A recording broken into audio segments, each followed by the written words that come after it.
I got divorced before 30, and this is the first date checklist that I wish I had. The first thing is, what do they talk about and focus on? Whoever you're on a date with, what they talk about, and whether they focus on themselves a lot or focus on you tells you a lot about that person. These are likely going to be themes that show up in your relationship as well, because those are the things that are important to them. Second thing is how they fix mistakes.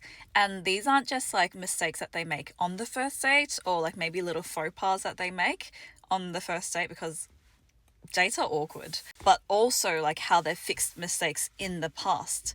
And one example of this is I went on a date with a guy who cheated on his ex, and he said that he was really sorry for it and that in that situation he wouldn't do it again because he would tell his partner how he felt. But what I didn't really realize during that time is actually the root problem was never addressed. And so that came up as an issue during our relationship. Third is, how do they take no for an answer? How do they respond to you setting boundaries? Like, if you are on a first date, say no to something, whether it's them picking you up from your house or walking you to your car.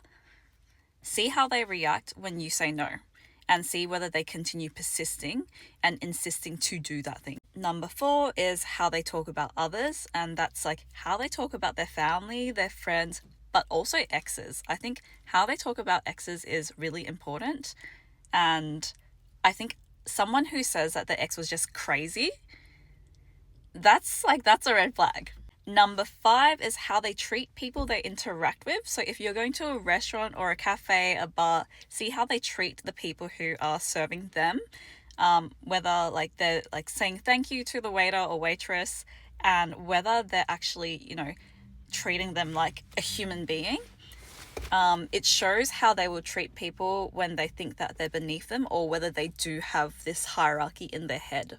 Six, which I think is an important one, is whether you think they have a good heart. Before I got divorced, I used to just go with the flow, and like whoever liked me was whoever I was interested in.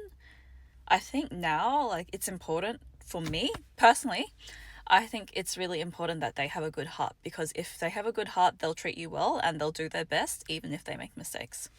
Anyway, don't make the same mistakes that I did. You don't want to get divorced. It sucks.